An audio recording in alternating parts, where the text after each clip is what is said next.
Muy bien, entonces, bueno, vamos a iniciar con esta charla. ¿Por qué es una amenaza este nuevo virus? Bueno, deben de saber que previamente ya existían coronavirus antes de este SARS-CoV-2. De hecho, había 4 coronavirus que ocasionaban hasta el 30% de infecciones respiratorias. De hecho, prácticamente todos nosotros alguna vez nos hemos infectado de los 4 coronavirus previos, de los cuales esos 4 coronavirus ocasionaban un simple cuadro gripal. Sin embargo, como ven en el recuadro, en el año 2002 apareció un nuevo coronavirus que fue el SARS, que tardó más de un año en infectar a más de 8,000 casos con 10% de mortalidad. Posteriormente, en el 2002 apareció el MERS, otro coronavirus que tardó varios años en tener más de 2,000 casos con 34% de mortalidad y que mató a 848 personas. En ese entonces, claro que los coronavirus literalmente espantaron pues a toda la población científica debido pues a la amenaza. Y pues como se había predicho, pues apareció este nuevo virus. Se creía que, las predicciones, uno pensaba que lo más probable es que se iba a tratar de un nuevo virus de la influenza, como el H1N1 2009, pero no, fue otro coronavirus que se llama SARS-CoV-2, esto en relación a que se parece mucho al SARS-1. Este virus, pues evidentemente en cuestión de meses ha infectado a más de 3 millones de humanos infectados, incluso ya son 4, en más de 180 países, con más de 200,000 muertes, ¿de acuerdo? Que evidentemente sigue habiendo casos nuevos y siguen habiendo más muertes. Y este nuevo coronavirus, bueno, no hay tratamiento y no hay vacuna. Entonces, pues evidentemente es una amenaza. No estamos a merced de este nuevo virus y al no haber tratamiento ni vacuna, pues evidentemente por lógico, pues el mejor tratamiento es evitarlo. 80% de los casos son leves, de los cuales hasta 30% asintomáticos. Esto es muy importante porque es un arma de dos filos. Por una parte, qué bueno que 80% de los casos sean leves, incluso 30% asintomáticos, pero el doble filo es que tú puedes estar asintomático y tener 25 años y decir, bueno, pues yo no creo en esto es un invento, etcétera, pero seguramente tienes a tu abuelita que tiene más de 60 años, tienes a un tío que es diabético, tienes a tu papá que a lo mejor es hipertenso, y se lo puedes pegar y se pueden morir. Entonces, esto es lo que lo hace tan amenazante, y por eso pues evidentemente ha paralizado al mundo. Para ponerlos en contexto, por ejemplo, infecciones previas como ébola, por ejemplo, con una mayor mortalidad, o el SARS, incluso el SARS previo, a ti te daba SARS y te daba neumonía y te quedabas en casa. O sea, no es de que yo no creo, etcétera, ¿no? Pues las infecciones severas no tienes opción a creer o no creer.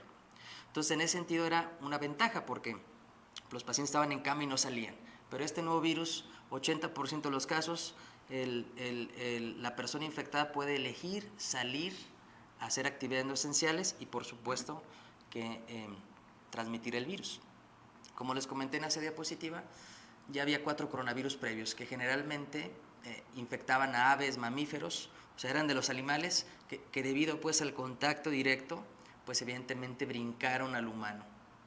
Y esto es extremadamente importante porque mientras siga habiendo exposición con animales salvajes, tanto poseerlos, tanto comerlos, tanto usarlos para medicinas de forma indiscriminada, pues seguramente no va a ser el último virus que salte del animal al humano.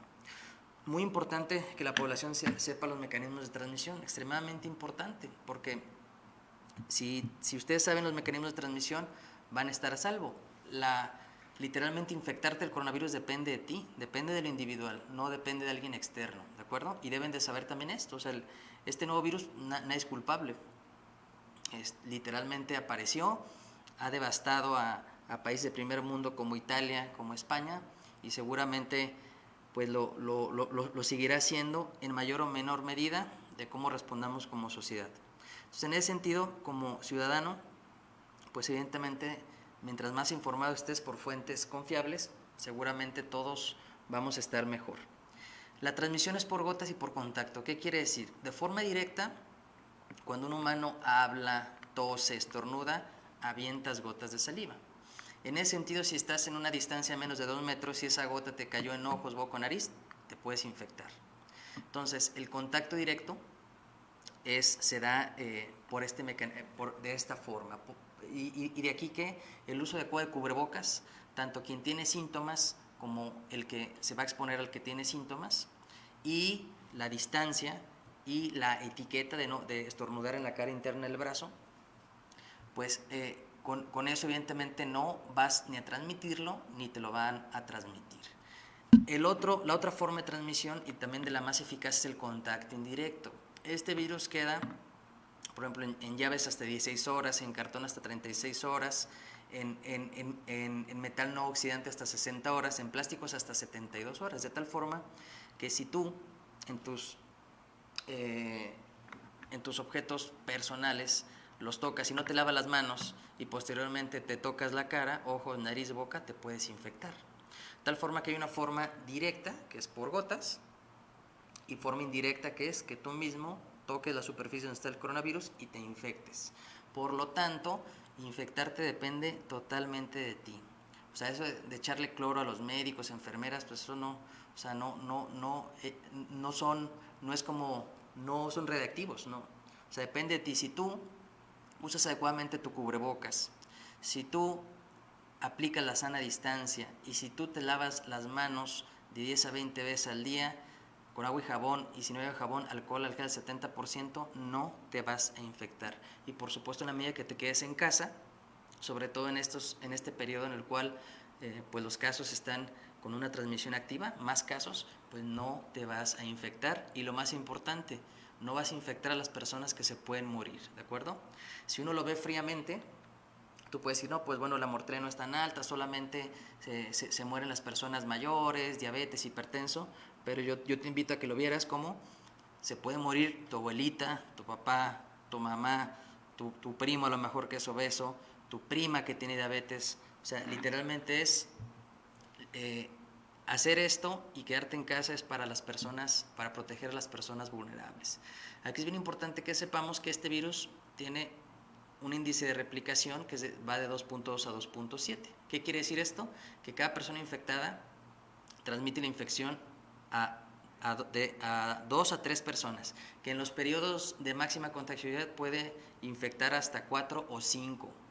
En este sentido es bien importante que sepan que pues sí se necesita que gran parte de la población esté inmune, ya sea por vacunación o infección previa, para lograr detener la transmisión. Hay cálculos que te dicen que entre el 70-80% de la población debe estar inmune para lograr detener la transmisión, pero no hay vacuna.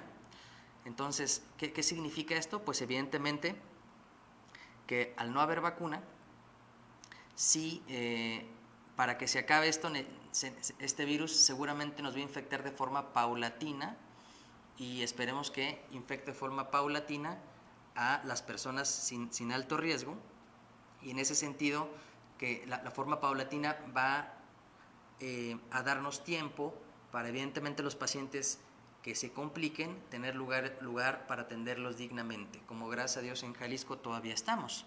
Las camas, tenemos camas tanto en salas normales como en terapia intensiva, para poder atender dignamente pacientes con COVID.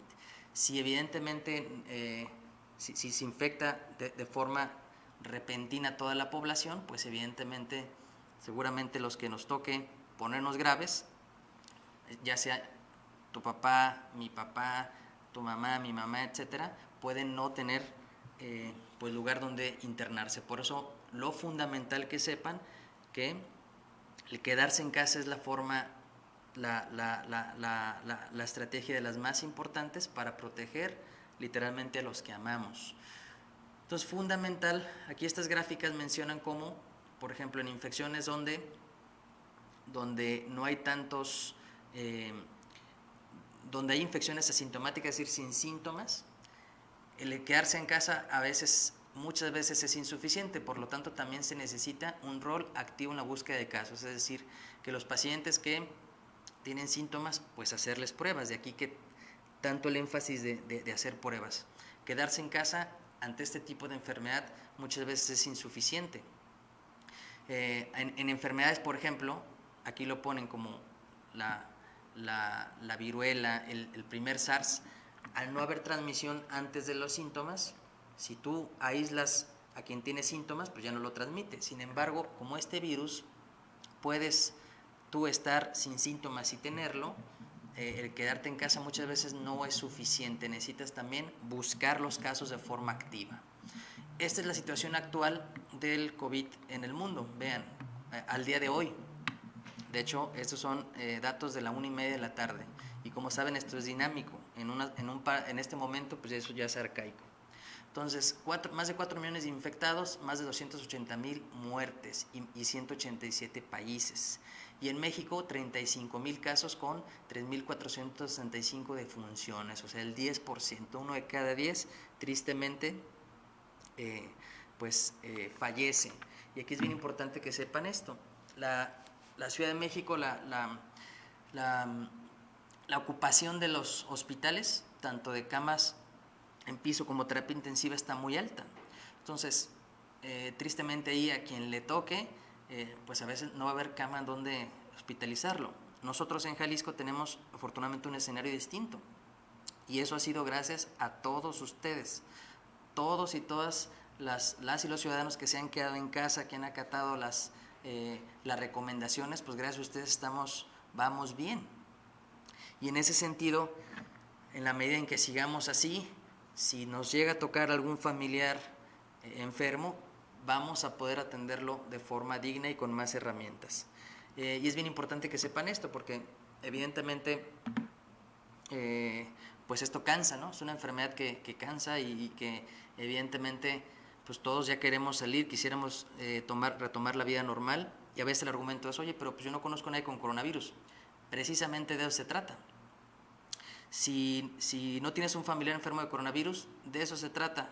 Si no tienes algún vecino que se murió por coronavirus, de eso se trata. Si hasta el momento no conoces a nadie que se ha enfermado o muerto de coronavirus, de eso se trata, precisamente. Y eso ha sido gracias literalmente a la sociedad, que ha acatado evidentemente las recomendaciones.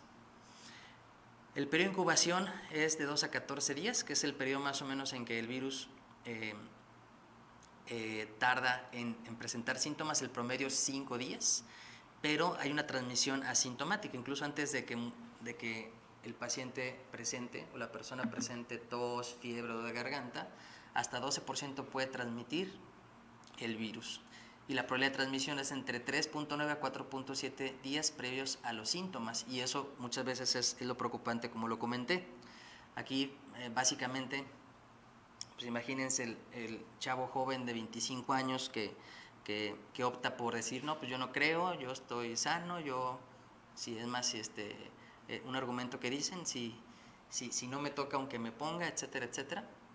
Pero bueno, esta persona sana pues puede tenerlo sin darse cuenta, y el estar en contacto con su mamá, que puede ser diabética, con su abuelita, que por la pura edad es susceptible, a él no le puede pasar nada, pero a sus familiares sí se pueden morir de esta enfermedad.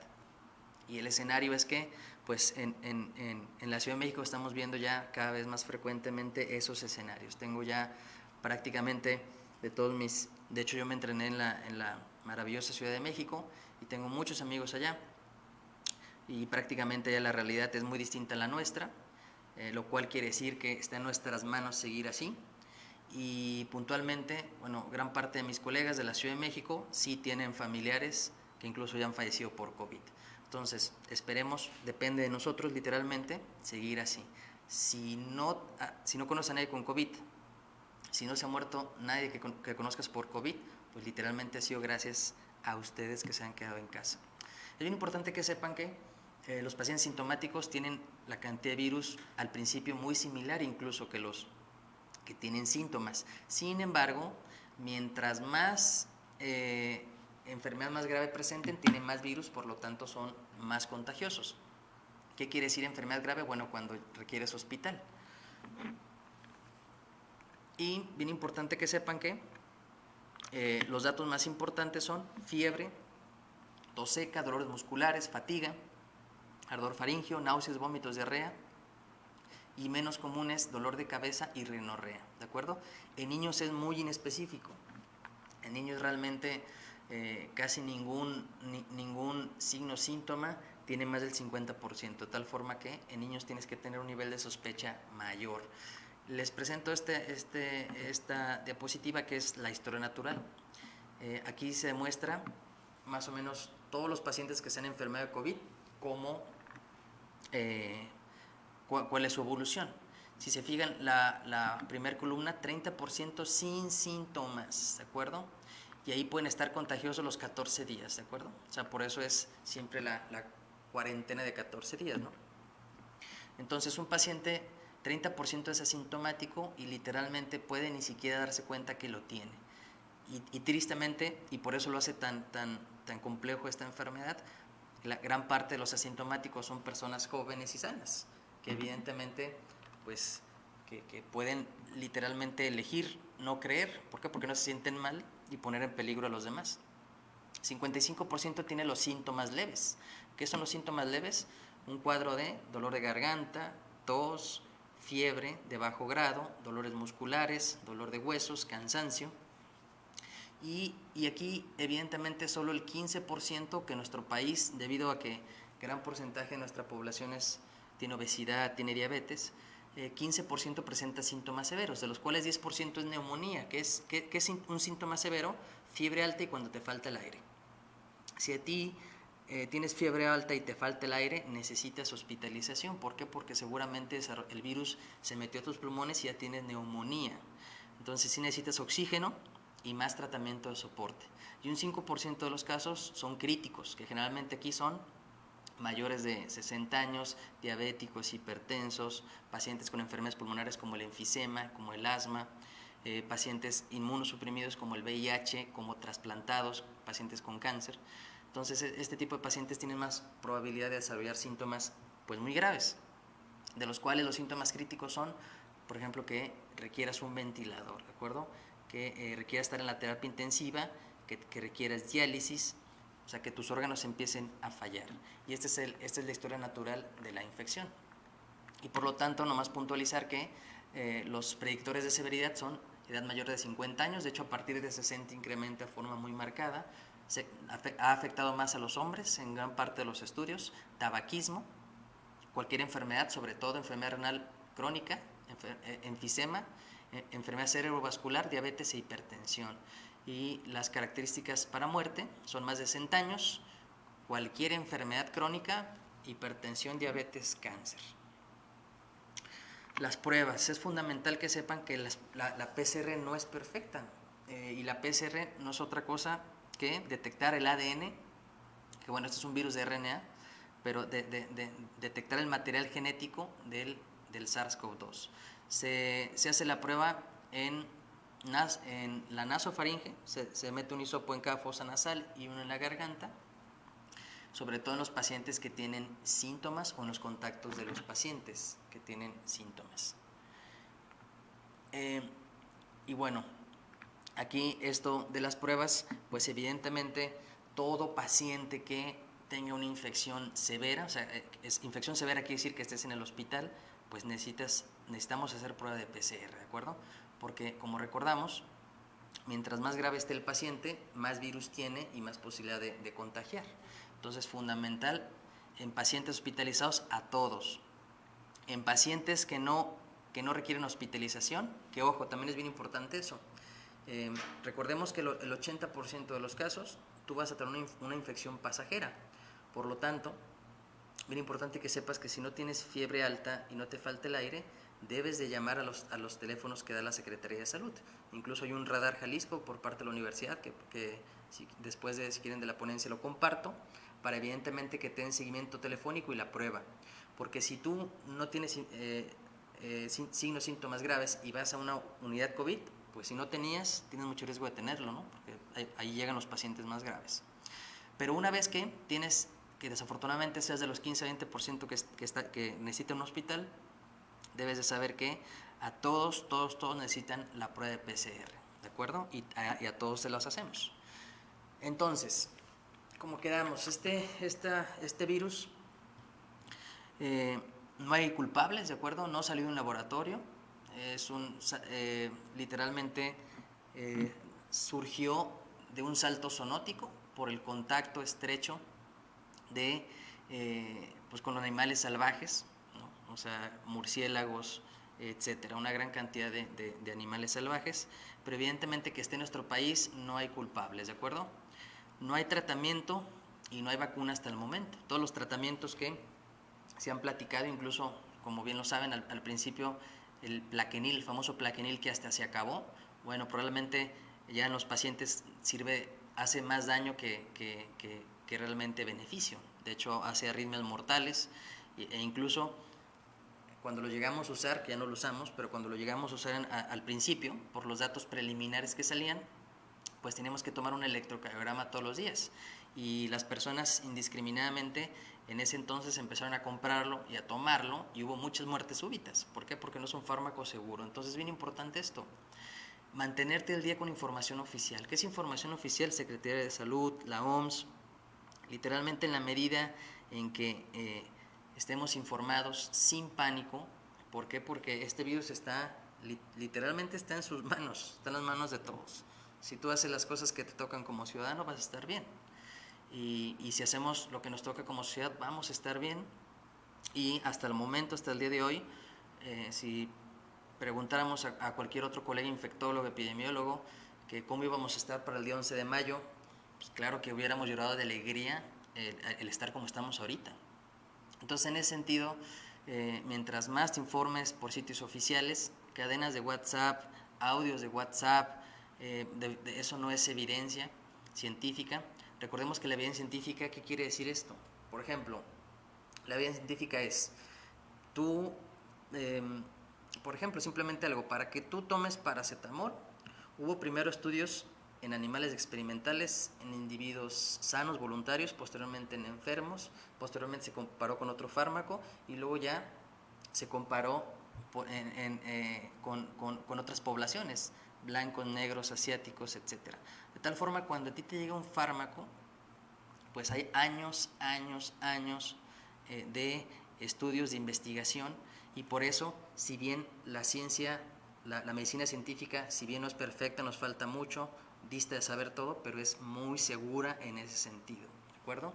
Entonces, todo lo que no sea la ciencia, pues claro que el problema es que puede dañar sin duda. Entonces, si te mantienes el día con información oficial, si te lavas las manos con frecuencia, la OMS dice 10 a 20 veces al día con agua y jabón, si mantienes una distancia mínima de 1.5 metros entre cualquier persona, si no te tocas ojos, nariz, boca, si usas adecuadamente tu cubrebocas, vas a estar bien.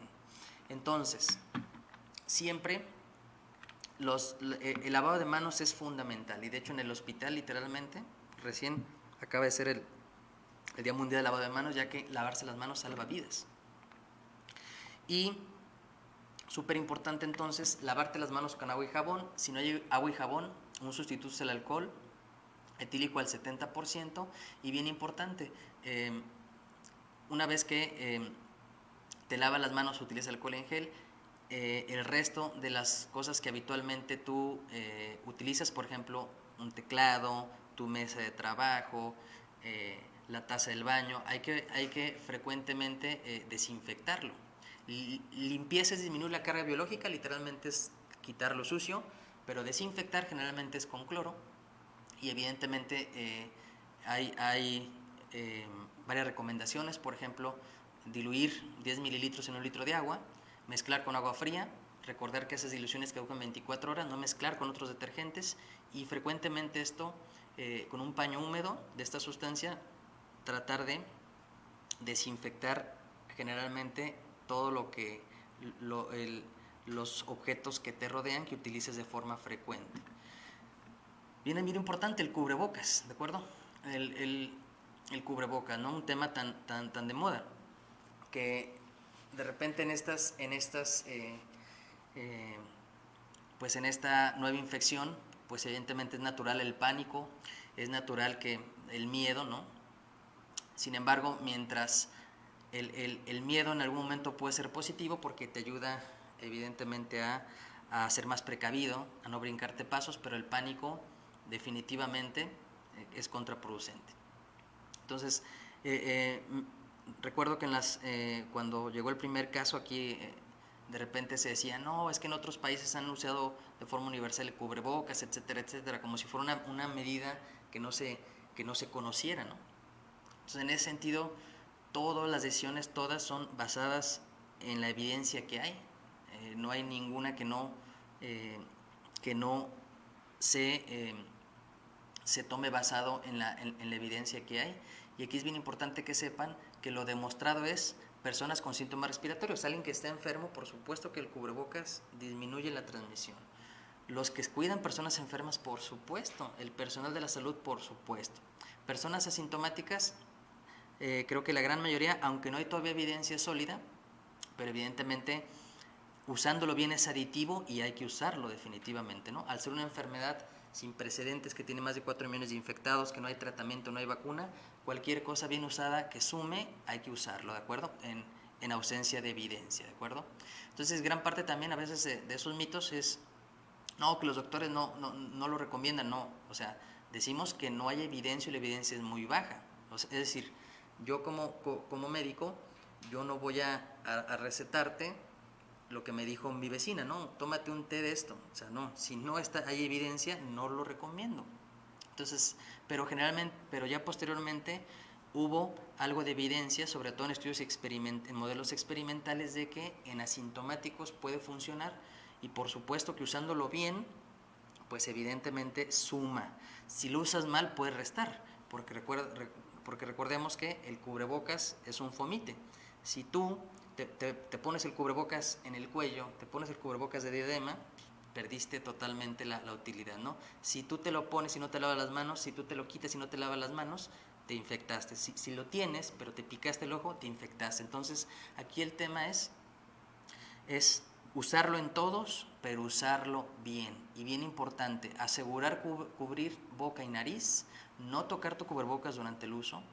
Al retirarte cubrebocas, no tocarte la cara. Si el cubrebocas se humedece, hay que tirarlo, no reusarlo, sobre todo si son de hospital. Y evidentemente el cubrebocas no sustituye el lavado de manos. Aquí es bien importante un fenómeno que se llama compensación, que sí lo han dicho en los reportes todos los días. Esto, por ejemplo, ocurre mucho, por ejemplo, en VIH. En VIH hay algo que se llama PrEP, es una pastilla que te previene que te infectes de VIH. Entonces, cuando tú la usas, te sientes protegido, tienes sexo sin protección y agarras otras infecciones como gonorrea, como sífilis. O sea, aquí es un fenómeno similar.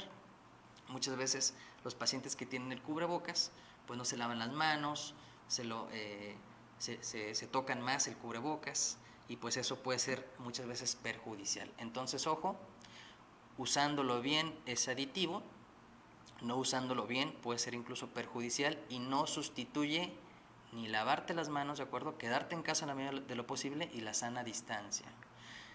Esto sí es bien importante que sepan en la población. Los cubrebocas N95, el virus no está en el aire, gracias a Dios. No se puede demostrar fehacientemente. Ha habido muchos estudios experimentales, entonces no está en el aire.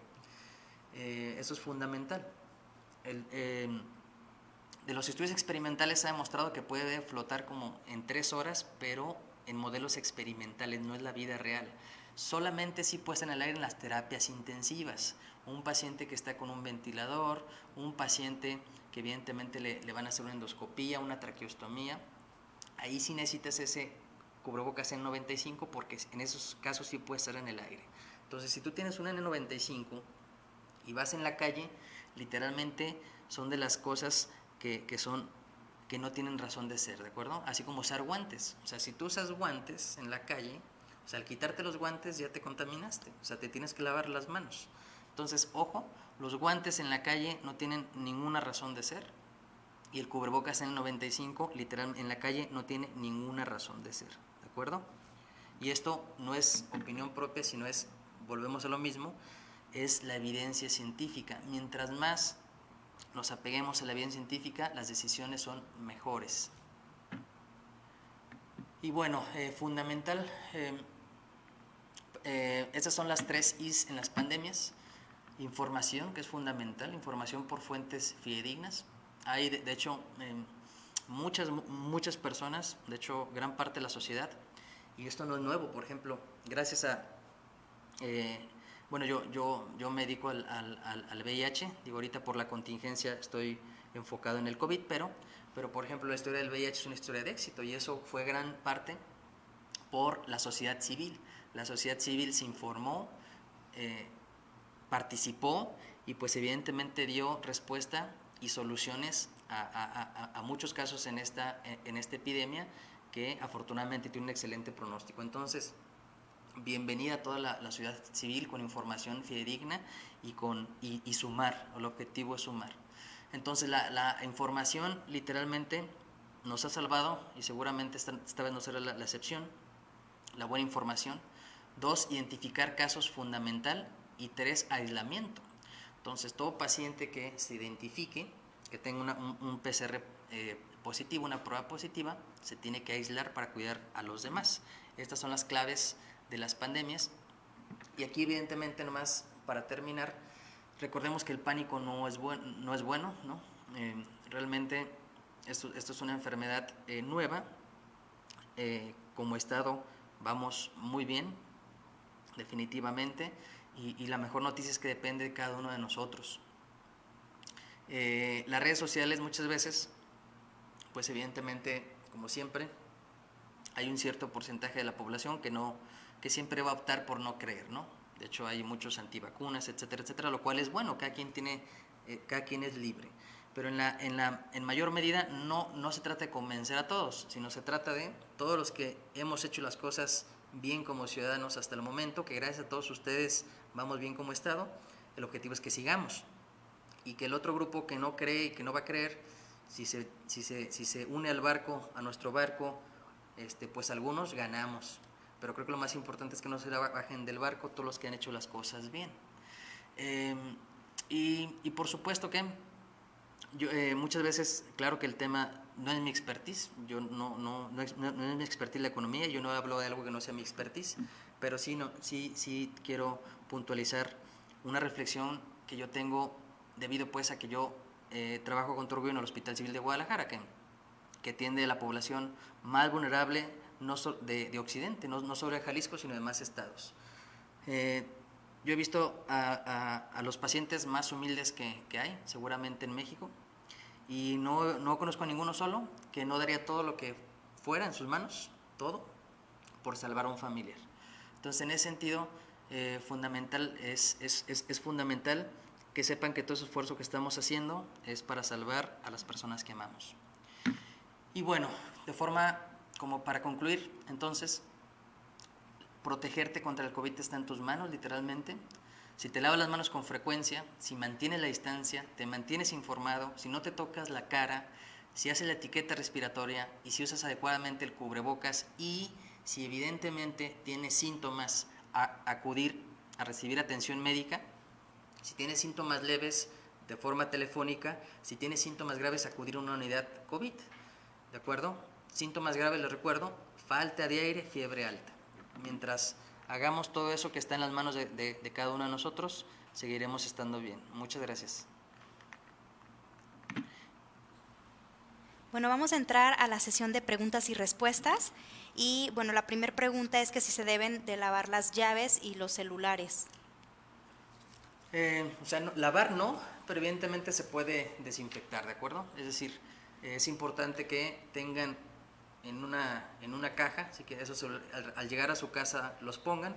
Pueden tener toallitas desinfectantes, les dan una pasada y las dejan, ¿sí? Pero sí, el tema pues es que celulares, llaves a lo mejor no estén totalmente por toda la casa, pero sí se puede dar una limpieza y desinfección con una toallita húmeda comercial. Bien, otra de las preguntas es: ¿puedes explicar la diferencia entre muerte con COVID y por COVID? Pues es lo mismo. El cubrebocas es obligatorio cuando uno maneja. ¿Qué opinas al Cuando respecto? uno maneja. Ajá. Cuando uno maneja, yo no vería, volvemos a lo mismo. Tú te pones el cubrebocas para proteger a los demás, sobre todo si no tienes síntomas, te lo pones para proteger a los demás. Si vas tú solo en tu carro, probablemente no le veo la razón. Obviamente, si es una medida dentro del carro, si están multando por eso, bueno, pues hay que hacerlo, ¿de acuerdo? Pero médicamente no. Si tú vas solo en el carro, usar cubrebocas, no hay ninguna nada plausible, pues no no tendría ningún beneficio, ¿de acuerdo? Saliéndote de tu carro es distinto, pero si vas con alguien en el carro, traerlo es importante. Bien. Que si les puedes explicar el ritual al llegar a la casa una vez que se estuvo en la calle. Bien, el ritual es, entonces, afortunadamente el virus no está volando, ¿de acuerdo? Entonces, en la medida en que evidentemente ustedes salgan lo menos posible, y si salen a una farmacia, la sana distancia, usar el cubrebocas, bueno, tampoco es, no se debe de caer en pánico. Entonces, el ritual habitualmente es llegar, tus llaves o todo lo que tengas ponerse en una caja, entrar, lavarte las manos, desinfectar evidentemente las zonas que más utilizas, y pues es todo. Se radica básicamente en mayor medida en la distancia y en pues lavarte las manos de 10 a 20 veces al día. Es lo más importante. Bien. Jorge Arturo González nos pregunta que qué opinas de los videos de plandemicmovie.com.